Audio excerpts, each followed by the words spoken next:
예, 여러분 안녕하세요. 마재강입니다. 오늘의 정치 논평 시작하겠습니다. 첫 번째 기사부터 바로 보시겠습니다.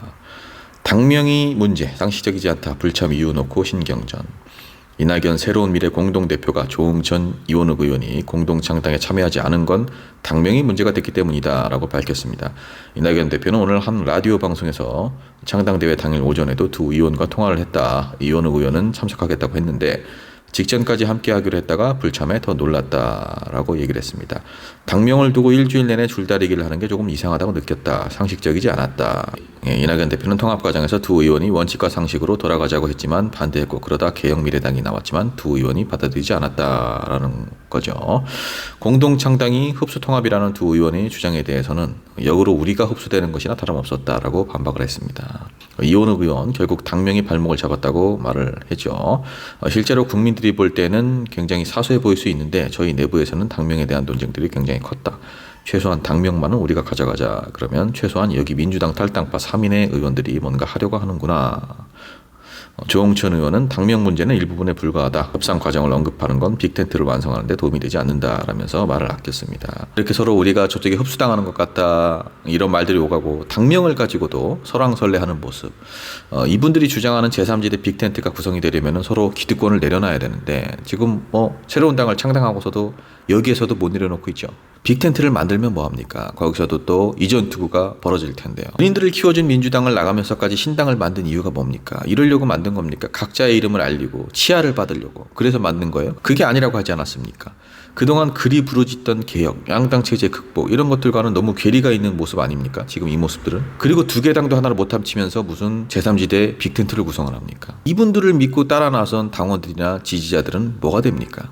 다음 기사입니다. 개혁신당 3년 별거하면 유책 배우자도 이혼 청구 가능 공약. 개혁신당, 이준석 신당이죠. 혼인관계가 파탄에 이른 경우 유책 여부와 상관없이 이혼할 수 있도록 민법을 개정하겠다. 김용남 정책위 의장, 사실상 이미 종료된 혼인관계 유지를 국가가 강요해서는 안 된다. 우리 법원의 판례는 파탄의 원인을 제공한 배우자는 원칙적으로 이혼 청구를 허용할 수 없다는 유책주의를 유지하고 있다. 이혼을 원하는 일방이 상대 배우자의 책임을 찾는데 혈안이 될 수밖에 없는 구조다. 별거 기간이 3년 이상 되어 사실상 혼인이 파탄된 경우 이혼을 청구하는 부부의 일방이 유책 배우자인지 여부를 따질 필요 없이 혼인관계를 해소할 수 있도록 하겠다. 다만 부부 일방이 유책 여부를 따지지 않고 이혼할 수 있게 되는 만큼 양측의 재산 기여도가 동일할 경우 유책 배우자의 재산의 최대 50%까지 징벌적 위자료로 청구할 수 있게 한다. 이 제도가 도입이 되면 책임이 없는 배우자는 재산상의 불이익 또는 이혼 후 생활보 등에 대한 두려움 없이 이미 파탄난 혼인관계에서 벗어나 새로운 삶을 살아갈 수 있을 것이다.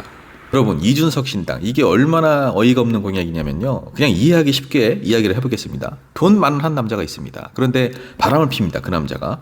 그리고 너무나 뻔뻔하게 아내에게 이혼을 요구합니다. 그 아내 입장에서는 얼마나 황당하겠습니까?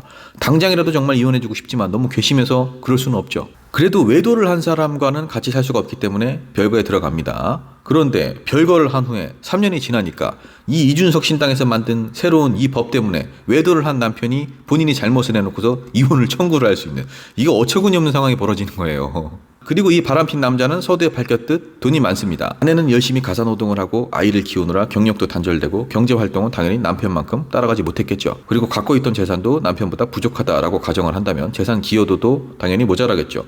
그러면은 징벌적 위자료도 못 받게 되는 거예요. 남편은 바람 피고 나서도 3년이 지나니까 웬 듣도 보도 못한 이준석네 당에서 만든 법 때문에 이혼 소송 당해. 위자료도 제대로 못 받아. 이런 어처구니 없는 상황을 만들어 놓고서 책임이 없는 배우자도, 즉 잘못이 없는 배우자도 재산상의 불이익 또는 이혼 후 생활고 등 없이 혼인관계에서 벗어나 새로운 삶을 살게 해주겠다. 이게 새로운 삶을 살게 해주는 겁니까? 산 사람의 인생을 망가뜨리는 거지. 이런 궤변을 늘어놓는 거예요. 지금 이준석 신당 수준이 딱 이 정도입니다. 자, 다음 기사입니다. 민주 이재명 제안 준연동형 통합 비례정당 만장일치 채택. 더불어민주당 오늘 국회에서 의원총회를 열었고 이번 총회에서의 현행 준연동형 비례대표제와 통합형 비례정당 창당 추진을 당론으로 채택을 했습니다. 준연동형 선거제 유지와 함께 통합 비례정당을 만들겠다는 두 가지 안을 보고했다. 의원들이 이 대표의 결정사안에 대해 만장일치로 뜻을 같이 했다. 22대 총선에선 현행 제도인 연동형 비례제를 바탕으로 윤석열 정부 심판에 함께하는 모든 정당, 정치단체들과 뜻을 같이 하기로 했다. 후보 검증 문제에 대해서는 비례대표 후보가 국민 눈높이에 부합하는 자격과 공적 마인드를 가졌느냐가 중요하다. 그런 분과 함께 할 수 있도록 투명하게 운영할 생각이다라고 덧붙였습니다. 사실 지금으로서는 뚜렷하게 이 방법 말고는 방법이 없는 건 사실이에요. 국민의힘에서는 뭐 병립형으로 돌아가려고 하죠. 막무가내로 뭐 위성정당 금지법도 거부하죠. 이대로 가다가는 국민의힘의 꼼수에 민주당은 그냥 의석수를 내주게 되죠. 국민과의 약속인 연동형 유지는 그대로 지키고 더불어서 소수 정당들과 함께하는 이 통합 비례정당을 출범을 시켜서 정부를 견제할, 윤석열 정부를 견제할 어떤 연대를 구축하는 최선의 방법이라 볼 수 있겠습니다. 다만 이제 비례 순번이나 의석 수를 어떻게 배분을 할 거냐 뭐 이런 것들이 좀 문제가 될 텐데, 합리적이게 배분을 해야 될 텐데 이것도 잘 생각을 해야 돼요. 왜 그러냐면은 소수 정당들과 최대한 뭐 조율을 해봐야 되겠지만 온전히 같은 숫자의 의석을 배분해달라고 하는 건 사실 제가 솔직히 얘기하면 소신 발언하면 소수 정당들도 그거는 과한 욕심입니다. 지금 정의당에서 탈당한 류호정 의원이나 조정훈 의원 같은 사람들을 보세요. 민주당은 이미 4년 전 21대 총선이죠. 소수 정당들의 원내 진입 기회 그것을 좀 보장해준다 이런 명분으로 10번까지는 용해인, 조정훈 이런 분들 그리고 시민사회에서 추천받은 사람들에게 줬죠. 민주당 후보는 11번 밖으로 나갔단 말이에요. 그 결과가 어땠습니까? 소수 정당에서 내는 후보들이 국회의원 자질에 어울리는 적합한 그런 후보들이어야 되는데 만약에 뭐 류호정 의원 같은 이런 사람들을 후보로 내버리면은 이게 사실 의석을 양보한 것에 대해서 민주당 입장에서는 회의감을 느낄 수밖에 없어요. 그리고 단순히 회의감에서 끝나는 게 아니죠. 그 피해는 국민들이 보죠. 그래서 저는 순번이나 의석 배분 이런 거는 매우 신중해야 한다. 이런 입장입니다. 이거 뭐 소수 정당 분들이 이 영상을 보신다면은 뭐 기분이 나빠하실 수도 있겠지만은 이거는 뭐 제 소신 발언이니까 할 말은 해야 되겠기에 말씀을 드리는 겁니다. 다음 기사입니다. 윤석열 대통령 노사정 대화 격려, 노사 문제 지속 가능성 틀에서 논의한다. 윤석열 대통령 이번 정부 들어서 처음으로 사회적 대화를 시작한 노사정 대표자들과 오찬을 함께하면서 격려를 했다라는 겁니다.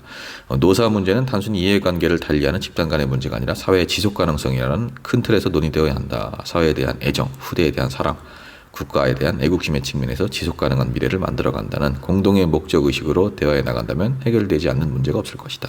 김문수 경사노위 위원장도 오늘 첫 본위원회에서 5개 의제를 논의하는 것에 만장일치로 합의를 했다. 투쟁보단 대화하자라는 원칙과 방향에서 노사정이 큰 합의를 거둔 것만으로도 대단히 큰 성과다라고 이야기를 했고요. 김동명 한국노총 위원장도 복합 위기 속에서 각자 도생이 아닌 지속 가능한 미래를 위해 힘을 모아야 할 시기다. 이런 얘기를 또 하셨습니다. 사실 윤석열 대통령이 말씀하신 것 중에 다른 거는 모르겠어요. 근데 노동자들의 인권이나 처우, 안전 이런 부분들을 국가에 대한 애국심 이런 걸로 접근을 하기는 좀 힘들고 이거는 멘트가 좀 잘못된 것 같고요. 그동안은 너무 사측의 입장만 강조를 한 건 사실이에요. 노란봉투법이라든지 중대재해처벌법 50인 미만 사업장 적용 유예라든지 이런 것들이 노동자들의 처우에 대해서는 너무 관심이 없는 거 아닌가? 이 정부가? 그런 생각이 들 정도로 윤석열 대통령이 너무나 사측의 편에서 철저하게 접근을 했고 지금 이번에 열린 이 간담회처럼 무언가 노동자들의 처우에 대해서 좀 들어보거나 이야기를 들어보려는 고충을 들어보려는 이런 시도도 거의 없었어요. 부디 대한민국 노동자들을 생각하는 마음이 진심이라면 진정으로 생각하는 마음이 들었다면 이번 간담회 이 총선을 앞둔 이벤트성, 단발성 이런 걸로 그치는 그런 간담회가 되지 않기를 간절히 바랄 뿐입니다. 자, 여러분, 마제강TV 오늘의 정치 논평은 여기까지입니다. 평안한 화요일 밤 보내시기 바랍니다. 좋아요, 구독 부탁드립니다.